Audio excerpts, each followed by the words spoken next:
자, 오늘 하나님께서 우리에게 주시는 말씀을 봅니다. 구약 성경 에레미야 33장 1절부터 9절까지의 말씀입니다.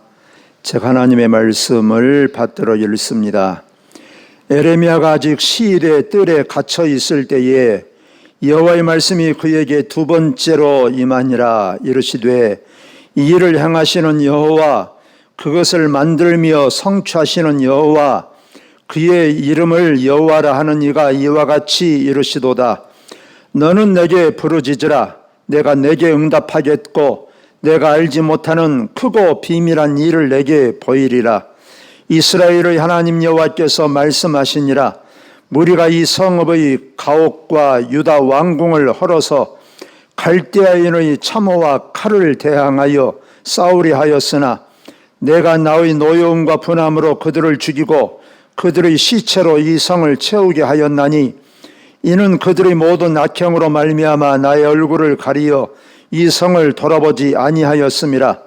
그러나 보라, 내가 이 성읍을 치료하며 고쳐 낫게 하고 평안과 진실이 풍성함을 그들에게 나타낼 것이며 내가 유다의 포로와 이스라엘의 포로를 돌아오게 하여 그들을 처음과 같이 세울 것이며 내가 그들을 내게 범한 그 모든 죄악에서 정하게 하며 그들이 내게 범하며 행한 모든 죄악을 사할 것이라. 이 성읍이 세계 열방 앞에서 나의 기쁜 이름이 될 것이며 찬송과 영광이 될 것이요 그들은 내가 이 백성에게 베푼 모든 복을 들을 것이요 내가 이 성읍에 베푼 모든 복과 모든 평안으로 말미암아 두려워하며 떨리라. 아멘. 중세 문학의 걸작이라고 일컫는 단테라는 사람이 쓴 신곡이라는 소설이 있습니다. 그 소설은 그 단테라는 사람이 이제 지옥과 이 연옥과 천국을 다 이제 그 여행을 하고 그런 기록이에요. 뭐 단테가 직접 지옥과 연옥과 천국을 직접 보고 왔다기보다도 하여튼 이제 그런 아주 기독교적인 아주 유명한 문학 전집입니다. 그런데 그 신곡을 보면 먼저 지옥에 가요. 지옥에 딱 가는데 지옥은 어떤 곳이냐? 지옥은 희망이 없는 곳이에요. 희망. 거기에 보면 이렇게 글이 써져 있습니다. 여기에 들어오는 너희는 모든 희망을 버려라. 지옥에 다다른 자여 희망을 버려라. 영원히. 지옥은 어떤 곳이냐? 희망이 없는 곳이에요. 여러분, 희망이 없다라고 하는 것은 어떤 것입니까? 절망이지요. 끝입니다. 여러분, 우리가 살면서도 우리가 사는 것이 지옥이요 이런 말을 어쩌다 하기도 하고 듣기도 하고 그러지요. 여러분, 무엇이 지옥입니까? 희망이 없으면 지옥이에요. 우리 삶이 절망적이면, 희망이 보이지 않으면 그게 지옥입니다. 다른 게 지옥이 아니에요. 우리나라가 세계 모든 나라 중에서 자살률이 1등이라고 그러지 않습니까? 1위인데 여러분, 왜 이렇게 자살을 할까요? 왜 자기 목숨을 끊어요? 희망이 없어서 죽는 것입니다. 절망에 빠졌기 때문에 죽는 거예요. 그래서 유명한 쾌고르는 이런 말을 했지요. 절망은 죽음에 이르는 병이다 라고 했어요. 그러나 반대로 절망적인 상황에 빠졌을지라도 희망을 가진 사람은 살 가능성이 있어요. 그렇죠? 여러분, 우리 인간은 최선을 다해서 열심히 살려고 노력을 하지요. 그러다가 이제 이래도 안 되고 저래도 안 되고 이제 내 인생이 이게 끝이다 하면 절망에 빠지게 되는 것입니다. 그러는 중에도 이제는 끝이다, 마지막이다, 절망이다 이렇게 생각했을 때 하나님께서는 그때 우리에게 새롭게 시작을 하시는 분이신 줄로 믿습니다. 그래서 참 진부한 말이지만 이런 말이 있어요. 인간의 마지막이 하나님의 시작이다, 이런 말씀이 있어요. 우리가 내 힘으로 막 노력할 때는 하나님께서 팔짱 끼고 계신다고 그러잖아요. 그래, 너 해봐라. 그래서 이제 하다도 안 되면 이제 손발 다 든단 말이죠. 나는 안 됩니다. 천부의 의지 없어서 손 들고 옵니다. 그러면 그때 하나님께서 일을 하기 시작을 하시는 것입니다. 할렐루야. 오늘 우리가 성경 말씀을 읽었습니다. 예레미야 33장을 읽었는데, 자, 이 시대에는 이 이스라엘 이 나라가 이미, 그때는 이제 나라가 두 쪽이 났단 말이죠. 훨씬 전에 북쪽 나라 이스라엘은 아수르에 의해서 이미 망해버렸습니다. 그리고 수많은 사람들을 아수르에서 이스라엘 사람들을 막 끌려갔어요. 그리고 다른 민족의 사람들을 이스라엘에 와서 살도록 했습니다. 그래서 사실은 북쪽 나라는 속되물로 말하자면 인종이 아주 잡탕이 됐어요. 잡탕이. 순수한 아브라함의 자손이 아니었단 말이죠. 그래서 그것이 이제 두고두고 예수님 시대에도 이 사람들을 상종을 하지 않게 되는 거예요. 자, 그리고 남쪽은 이제 유다라고 하지요. 유다, 거기에 서울이 예루살렘입니다. 자, 이제 이 예루살렘, 유다도 다른 나라 바벨론에 의해서 침략을 받았어요. 다른 여러 성읍들이 이미 이제 바벨론 나라에 그냥 점령을 당했습니다. 예루살렘이 그야말로 이제 망하는 것이 눈앞에 다가왔어요. 바람 앞에 등불과 같은 그런 격이 됐습니다. 그러니까 예루살렘이 망하는 것, 유다가 완전히 망하는 것은 시간 문제예요. 뻔히 망하게 되어 있습니다. 자, 그런데 하나님께서 예레미야 선지자를 통해서 오늘 말씀해 주시는 거예요. 여러분, 오늘 말씀이 어떤 말씀입니까? 오늘 하나님께서 말씀하신 것입니다. 9절 말씀에서 보면 그랬어요. 다른 말씀들도 있지만 9절에 이렇게 말씀했습니다. 이 성읍이, 예루살렘이 지금 곧 망한단 말이에요. 곧 망하게 시간 문제예요. 그런데 하나님께서 예레미야 선지자를 통해서 앞으로 장차 예루살렘이 이렇게 될 것이다 말씀하시는 거예요. 이 성읍이 세계 열방 앞에서 나의 기쁜 이름이 될 것이며 찬송과 영광이 될 것이요, 그들은 내가 이 백성에게 베푼 모든 복을 들을 것이요, 내가 이 성읍에 베푼 모든 복과 모든 평안으로 말미암아 두려워하며 떨리라. 좋은 말입니까? 나쁜 말입니까? 희망이 있는 말입니까? 절망적인 말입니까? 이 성읍이 하나님의 기쁜 이름이 될 것이다, 그런 거예요. 그런데 사실은 지금 망하는 것은 시간 문제라니까요. 바람 앞에 등불과 같다니까. 예루살렘과 유다의 운명이 지금 그렇게 되어 있어요. 그래서 지금 곧 눈앞에 다가오는 현실은 망하게 되어 있습니다. 그래서 예레미야 선지자가 이렇게 당신들이 하나님의 뜻대로 살지 못하니까 나라가 망할 수밖에 없습니다. 그런데 이 백성들이 하나님의 말씀을 듣지 않습니다. 심지어는 왕도 듣지 않아요. 나라가 망한다고 그러니까 이것은 좋은 말입니까? 나쁜 말입니까? 듣기 좋은 말이에요? 듣기 싫은 말이에요? 듣기 매우 싫은 말이지요. 왜 망하냐? 하나님을 떠나고 온갖 죄를 저질렀기 때문에 하나님께서 너희를 망하게 한다, 그 말이에요. 그런데 모든 백성들이, 왕에서부터 모든 백성들이 이 말을 싫어합니다. 죄악에서 돌아서야 되거든요. 하나님 앞에 돌아와야 되거든요. 근데 그것은 싫은 거야. 근데 망하는 것도 싫은 거예요. 그러니까 에레미야를 아주 미워합니다. 그래서 에레미야를 어떻게 했습니까? 1절에 이렇게 기록되어 있어요.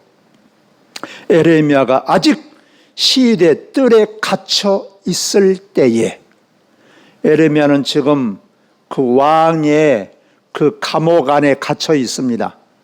지금 죄수로 감옥살이 하고 있어요. 자꾸 에레미야가 내놓으면 밖에 나가가지고 나라가 망합니다, 하나님께서 나라를 망하게 합니다, 이러니까 아주 듣기 싫은 거예요. 그래서 에레미야를 갖다가 아예 감옥에 가둬버렸다니까. 그러니까 이 나라가 완전히 절망적인 처지에 빠져 있는데, 그런 상황에서 아이러니하게도 모순되게도 에레미야는 절망과 심판의 위기에서 희망의 메시지를 말하고 있는 거예요. 참 이것은 어떻게 보면 너무나 이게 참 앞뒤가 맞지 않는 모순된 그런 내용입니다. 그러니까 제가 조금 전에도 제가 말씀드린 것처럼 인간의 끝이, 인간의 마지막이 하나님의 시작이다. 할렐루야. 그런 거예요. 그래서 다시 나라가 망하지만 그러나 새롭게 해 주시겠다, 이 말씀이에요. 자, 그러면 이제 나라가 망하기는 하지만 새롭게 다시 회복시켜주고 영광스럽게 하겠다, 그 말이에요. 그럼 하나님께서 이렇게 약속하셨으면 가만히 있어도 약속대로 이루어질까요? 안 이루어질까요? 하나님께서 약속하셨으니까 이루어져요? 안 이루어져요? 자동적으로 이루어집니까? 안 이루어집니까?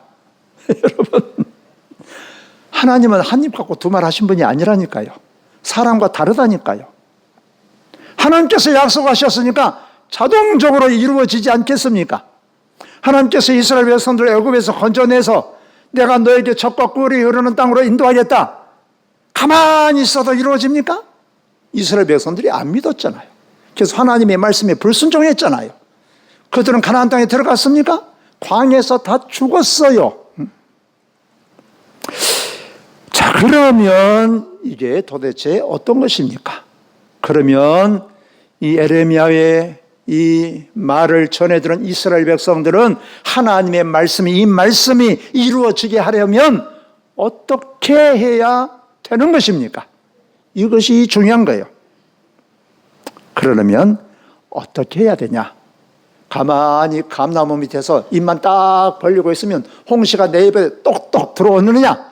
그게 아니란 말이에요, 여러분. 어떻게 해야 되냐? 첫 번째로는 하나님께 돌아와야 된다. 할렐루야. 하나님께 돌아와야 되는 것입니다. 그것이 전제 조건이에요. 하나님 앞에 돌아오지 않고 계속 사람께 등을 돌리고 속된 말로 뺀들뺀들하고 사는데 말이죠, 하나님의 약속이 이루어지겠냐, 그 말이에요. 하나님의 약속은 믿는 자에게, 하나님 앞에 돌아오는 자에게 이루어지는 것입니다. 이것이 믿음의 원리예요. 여러분, 이스라엘 백성들은 하나님의 선택된 백성들입니다. 그들은 조상 대대로 아브라함의 자손이니까 대대로 천년, 2000년 하나님을 섬기며 살았어요. 하나님을 섬기지 않는 사람들은 없습니다. 그런데 조금만 더 깊이 들어가 보면 에레미야 선지자가 살았던 그 시대에 이스라엘 백성들이 하나님을 제대로 섬겼냐? 그렇지 않습니다. 이것이 문제예요. 우리가 읽지 않았지만 에레미야 5장 1절에 보면 이 에레미야에게 하나님께서 예루살렘을 멸망시키겠다라고 하시면서, 그러니까 에레미야가 나라가 이제 망하는구나, 우리나라가 망하는구나, 이런 생각을 하면 여러분 마음이 어떻겠습니까? 우리나라가 망한다, 곧 망한다, 그러면 우리 마음이 편안하겠습니까? 얼마나 답답하고 안타깝고 눈물이 줄줄 흐르지 않겠습니까? 한탄이 나오지 않겠습니까? 그래서 에레미야가 나라를 위해서 간절히 기도하는 거예요. 그래서 에레미야를 우리가 눈물의 선지자라고 합니다. 눈물의 선지자. 나라가 망하는 것이 훤히 보여요. 하나님 앞에 돌아오지 않고 계속 죄를 저지르고 있어요. 그런데 하나님께서 나라를 멸망시키겠다고 해요. 그러니 백성들은 하나님 앞에 돌아오지 않고 나라는 망하게 되었고, 그러니 이게 탄식과 눈물이 흐를 수가 없어요. 그런데 하나님께서 에레미야에게 이렇게 말씀하시는 거예요. 에레미야 5장 1절 말씀에서 보면 이렇게 말씀하십니다. 너희는 예루살렘 거리로 빨리 다니며 그 넓은 거리에서 찾아보고 알라. 너희가 만일 정의를 행하며 진리를 구하는 자를 한 사람이라도 찾으면 내가 하나님이 이 성읍을 예루살렘을 용서하리라. 그러니까 예루살렘은 단 한 사람이라도 하나님 앞에 서서 사는 사람이 있단 말이에요, 없단 말이에요? 없단 말이에요. 예루살렘은 하나님의 도성인데, 하나님을 섬기는 사람들이 사는 사람인데 단 한 사람도 없다고 말해요. 그러니까 에레미야가 이 말을 들으면 그야말로 유구무원, 입이 10개라도 할 말이 없어요. 창세기에서 보면 하나님께서 아브라함에게 찾아오셔가지고 소돔 고모라 성을 멸하시겠다 하셨어요. 아브라함이 그 성에는 자기 조카 롯이 산단 말이에요. 그래서 아브라함이 하나님께 기도하는 거예요. 만약에 하나님, 그 소돔 고모라 성에 수많은 사람들이 살 텐데 만약에 의인 50명이 있다고 합시다. 그러면 그 50명이 그 악한 사람들 때문에 함께 죽어야 되겠습니까? 그러니까 하나님께서 뭐라고 대답하십니까? 만약에 의인 50명이 있으면 50명 때문이라도 내가 소돔 고모라 성을 멸하지 않겠다. 계속 기도하는 거예요. 45명, 40명, 30명, 20명, 10명, 10명도 없다는 10명도. 그러니까 아브라함이 더 이상 할 말이 없어요. 소돔 고모라 성은 몇 명이 없어서 망하는 것입니까? 10명. 10명. 그런데 예루살렘은 몇 명도 없어요? 단 한 명도 없단 말이에요. 그러니까 에레미야가 그야말로 땅을 치며 통곡을 할 수밖에 없는 거예요. 여러분, 이 말씀을 우리가 들으면서 우리의 모습은 어떤가 이런 생각을 하게 됩니다. 우리가 그야말로 하나님 보시기에 정말 합당한 사람인가? 우리가 겉으로는 주일날 우리가 교회 나와서 하나님께 예배를 드리면서 살지만 교회당 밖에 나가서 우리가 일주일 동안 살아가면서는 우리 삶 속에서 정말 하나님이 내 안에 계신가? 아니면 내 생각대로, 내 옳다고 생각하는 대로, 내 욕심대로 살아버리지는 않는가? 우리 처음에 신앙생활 할 때는 거의 대부분의 사람들이 다 순수하게 하나님을 찾습니다. 아마 거의 다 대부분이 그럴 거예요. 그러나 시간이 가고 세월이 흐르면서 점점 우리의 신앙이 습관화되기가 쉬워요. 습관화. 주일 되니까 자동적으로 왔다 갔다. 시계추 왔다 갔다 하는 것처럼 말이죠.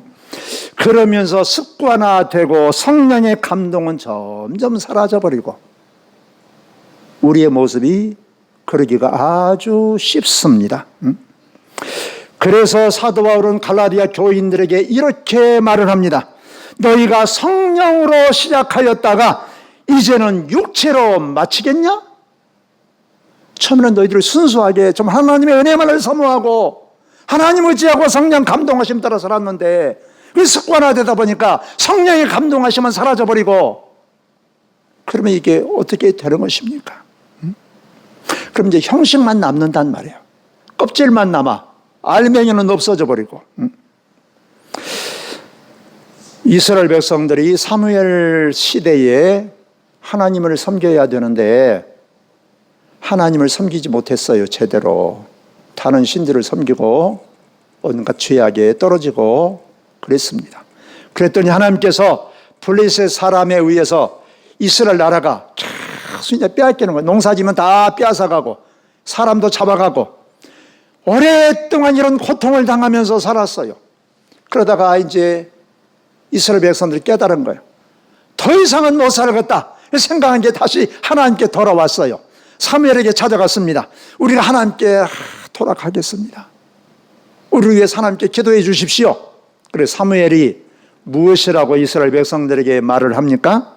이렇게 말을 합니다. 사무엘상 7장 3절 말씀에서 보면 만일 너희가 전심으로 온 마음으로 여호와께 돌아오려거든 이방 신들과 아스다롯을 너희 중에 제거하고 너희 마음을 여호와께로 향하여 그만을 섬겨라. 하나님만을 섬겨라. 그리하면 너희를 블레셋 사람의 손에서 건져내시리라. 여러분, 우리 하나님만을 섬겨야 되는데 우리 하나님을 섬기지요. 아마 여기에 계신 분들 하나님을 섬기지 않은 분은 단 한 사람도 없을 거예요. 하나님을 안 섬기면 뭐하러 여기 앉아 계십니까? 단 한 사람도 없지요. 다 하나님을 섬기죠. 그러나 우리가 전심으로 하나님을 섬기냐? 그랬을 때 저부터 확신이 있게 얼마나 대답을 할 수가 있겠습니까?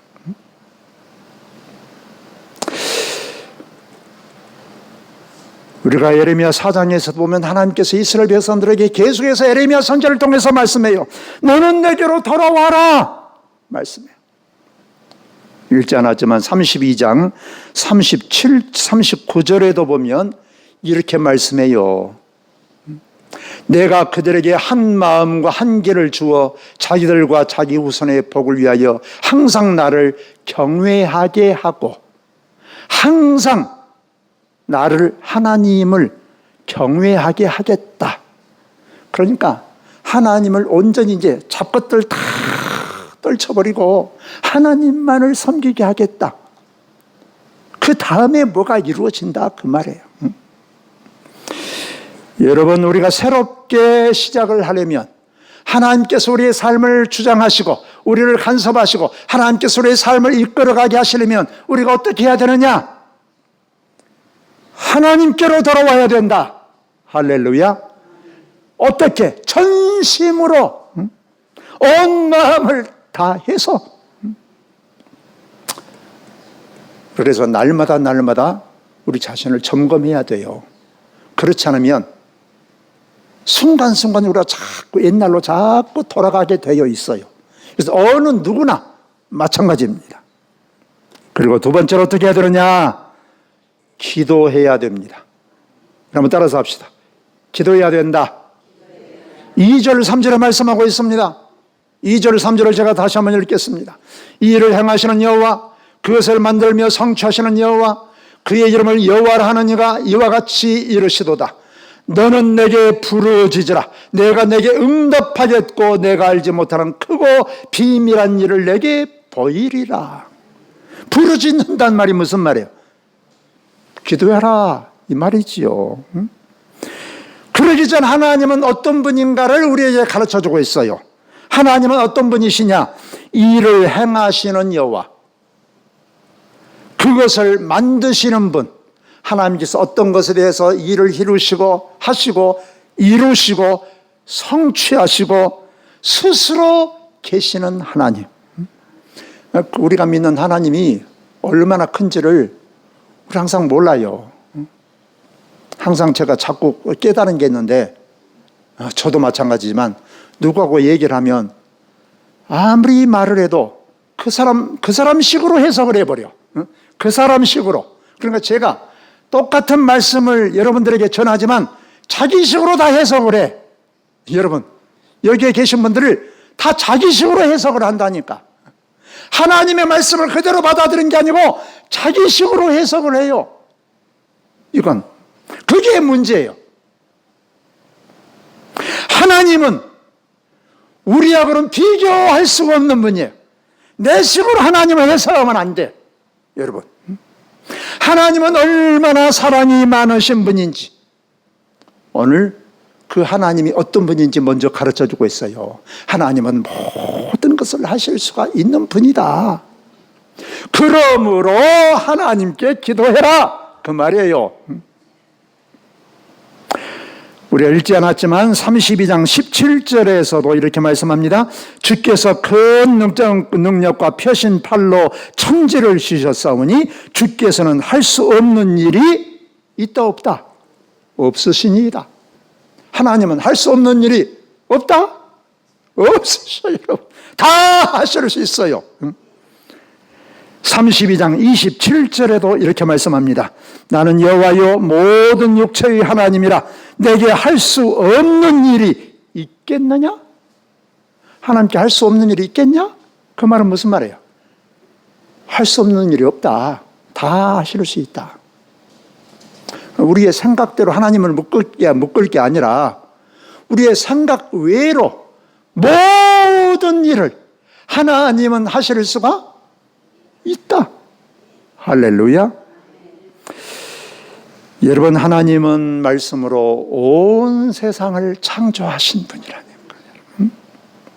나라가 망하고 수많은 사람들이 사로잡혀가고 예루살렘은 그야말로 쑥대밭이 되고 사람이 없고 짐승조차도 없고 황폐화된다고 할지라도 그야말로 도저히 희망이 절망이야. 도저히 희망이 없어요. 마지막이야. 그러나 그 마지막으로부터 하나님은 새롭게 시작을 하신다. 이거예요. 여러분, 사람이 사람을 바꿀 수 있습니까? 사람 바꾸기 어려워요. 나도 내 마음대로 못한대. 여러분. 그러나 하나님은 사람을 바꿀 수가 있습니다. 여러분, 우리가 세상을 바꿀 수 있습니까? 없어요. 그러나 하나님은 세상과 모든 것을 바꾸실 수가 있습니다. 그렇게 하려면 그 방법이 뭐냐? 기도단 말이에요. 기도. 여러분, 기도의 중요성과 기도의 그 능력이 얼마나 크다라고 하는 것은 우리 기독교 신앙의 핵심입니다. 핵심. 우리 기도, 우리 하나님을 우리가 움직이게 하는 것, 하나님을 움직이게 한다고 한다면 좀 버릇이 없는 얘기죠. 그러나 그랬어요. 하나님을 쉬지 못하시게 해라. 하나님을 쉬지 못하시게, 이것은 의인화라고 합니다. 신학적인 용어로 사람으로 빗대서 얘기하는, 우리가 사람이 이해하기 쉽게 하기 위해서 하나님을 어떻게 우리가 쉬게 하고 쉬지 못하게 합니까? 하나님 마음이지. 그러나 하나님을 쉬지 못하게 하는 방법이 있어요. 그 방법이 뭐냐? 기도입니다. 기도. 여러분, 그러니까 기도해야 될까요? 안 해도 될까요? 기도하기 싫으면 마세요. 여러분, 기도의 본질은 하나님과 대화라고 합니다. 대화죠. 그러나 우리 기도를 통해서 우리 하나님과 대화하기도 하고 하나님께 나가기도 하고 우리의 마음을 하나님께 열고 우리의 모든 고민과 우리의 모든 문제와 우리의 모든 소원과 우리의 모든 소망을 하나님께 아뢰는 것이 기도예요. 기도. 그래서 예수님께서도 말씀하지 않습니까? 구하라, 찾으라. 주님께서 말씀하셨어요. 하나님께서 구하는 자에게 뱀, 생선 대신에 뱀을 주겠냐? 아니다 그 말이에요. 하나님은 우리 아버지십니다. 아버지. 여러분, 아버지가 태어나서 성장할 때 아버지가 고약하신 분들은 아버지라고 그러면 거부감을 느끼실 수가 있어요. 하나님 우리 아버지라고 한다는 뜻은 우리를 지으셨고 우리를 독생자 예수님까지도 주신 사랑의 하나님이시다. 그 말이에요. 그 하나님께 우리가 기도해야 돼요. 기도. 기도는 우리가 뭐 무릎 꿇고 하는 기도도 기도지요. 그럼 우리가 걸어 다니면서도 눈을 뜨고도 기도할 수 있어요.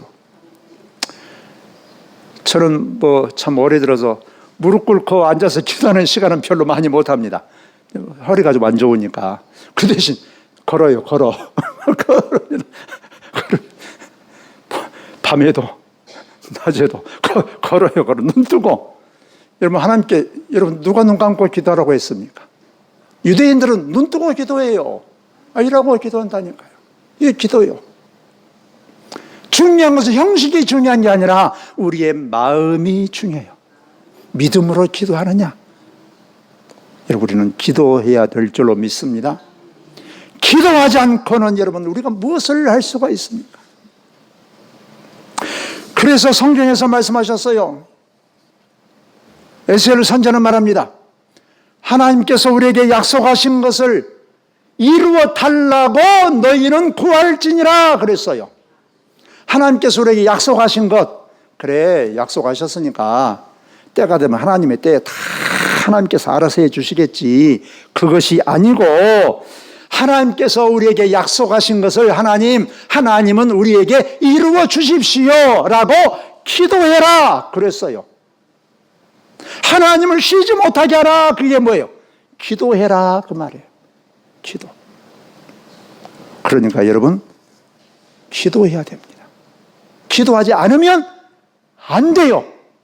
안 돼. 여러분 더 나아가서 우리가 하나님의 백성이요 구원받은 사람으로 우리가 하나님 앞에서 살려고 하면 우리가 하나님의 기쁨이요 하나님의 영광으로 우리가 살려고 하면 항상 우리에게 우리 자신이 세 가지를 점검을 해야 됩니다. 세 가지. 첫째로는 구약적으로 말하자면 3대 언약이 있어요. 유월절 언약이 있습니다. 유월절 언약은 어떤 것입니까? 예수님의 십자가의 그 공로를 우리 항상 믿고 의지해야 돼요. 예수님의 십자가 앞에 우리가 항상 나와야 됩니다.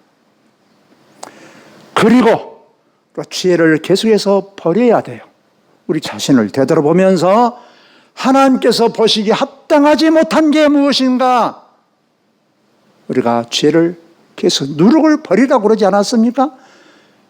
누룩이 없는 떡을 먹으라고 그러지 않았습니까? 죄를 버려라 그 말이에요. 우리는 무엇으로 살아갑니까?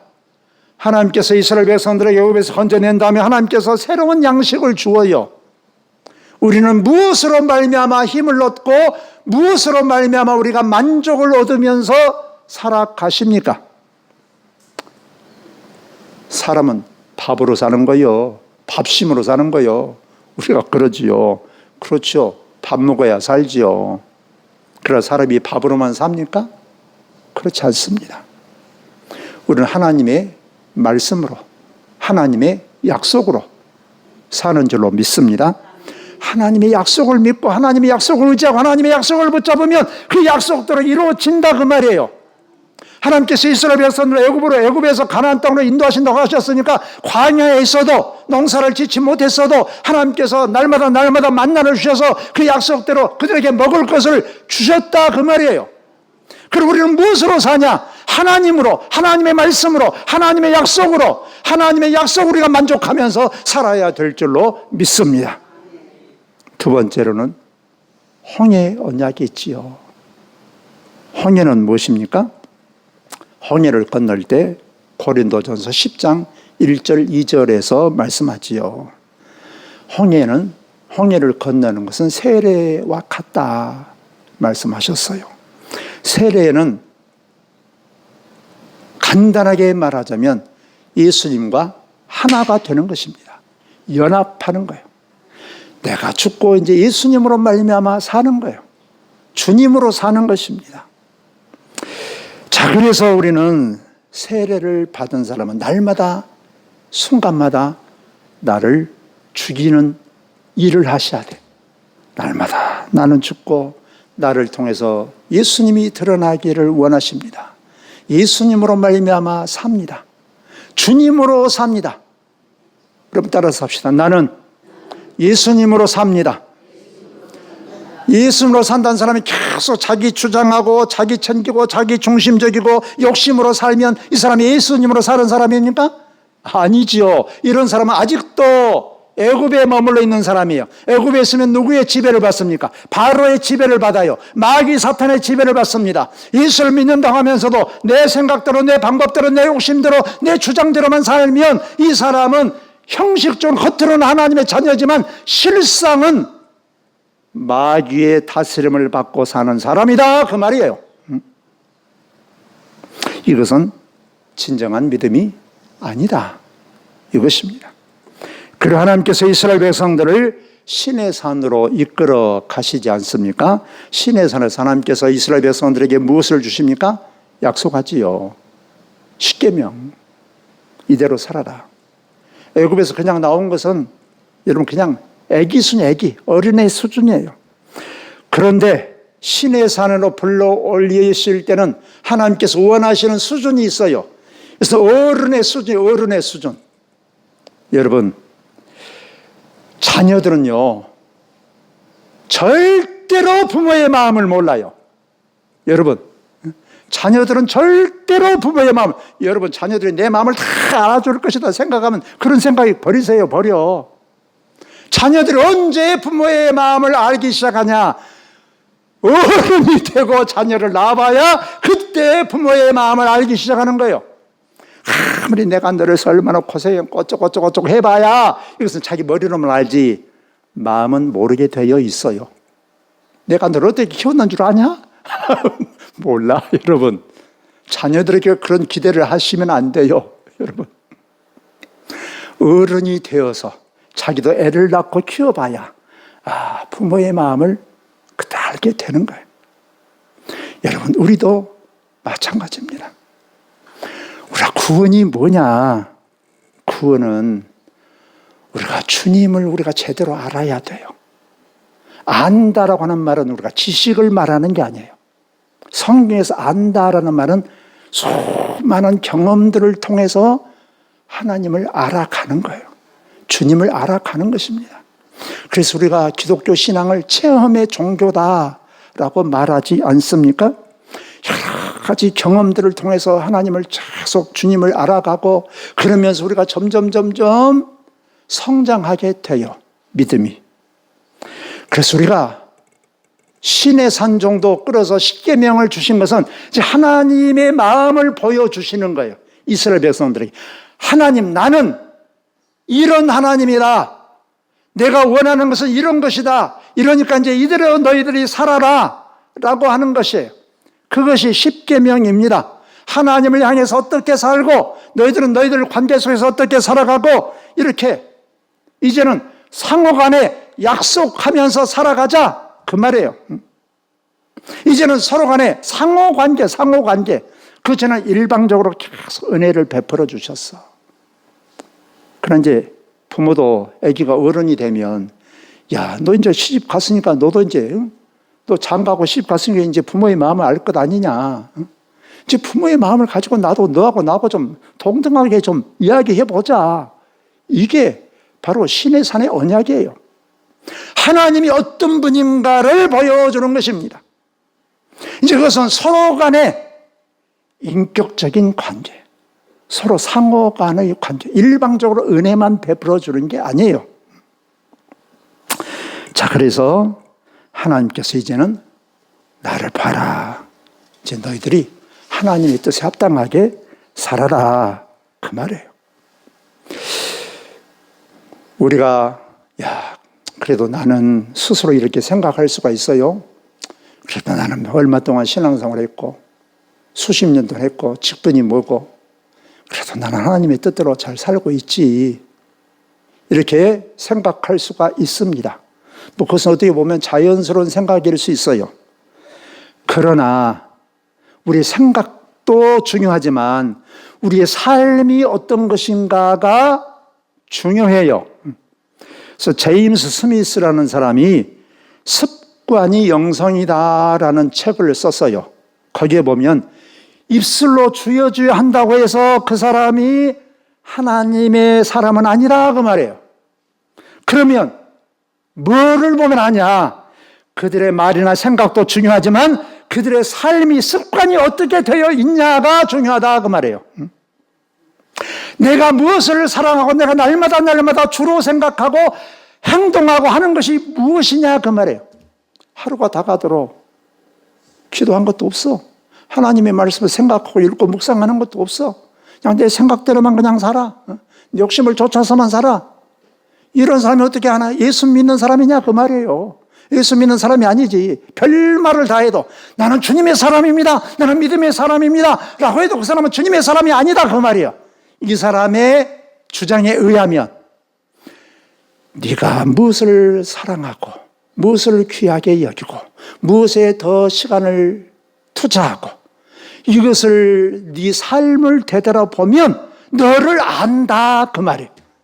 우리 자신을 안다 그 말입니다. 다르게 복잡할 게 없어.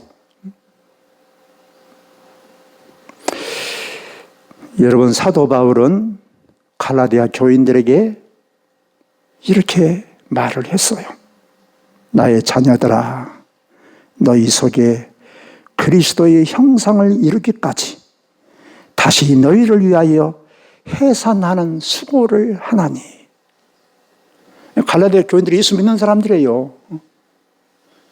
그래서 예수를 믿고 잘 믿고 있어, 겉으로는. 그런데 바울이 볼 때는 그게 아니야. 그러니까 말씀합니다. 너희 속에 그리스도의 형상, 예수님의 모습이 보여질 때까지 내가 너희를 위해서 다시 해산의 수고를 한다. 애기 낳는 수고가 얼마나 힘든지 여러분들은 아시죠? 요즘에는 그냥 제왕절개를 막 해버리니까 웬만하면 제왕절개 하지 말았으면 좋겠는데 막 제왕절개 해버리니까 어떻게 고통을 하는지 몰라요. 여러분, 옛날에 저희 어머니가 가끔 하신 말씀이 저는 지금도 기억이 난다니까요. 저희 어머니가 이런 말씀하셨어요. 아기를 낳으러 산방에 들어갈 때 다시 한번 벗은 신발을 다시 한번 보고 들어간대요. 신발, 벗은 신발. 내가 다시 신발을 신을 수 있을지 모를지. 그러니까 이 세상의 수고가 이게 보통이 아니에요, 이게. 그래서 사도 바울도 참 위대한 분이죠. 그 교인들을 위해서 내가 너희를 위해서 하나님 주님의 모습이 보일 때까지 너희를 위해서 내가 이렇게 수고하겠다. 그런가 주님께서 원하시는 그 수준은 어떤 것입니까? 우리 속에서 예수님의 모습이 보여지는 거예요. 저 사람 보니까 예수님이라면 참 저러겠구나.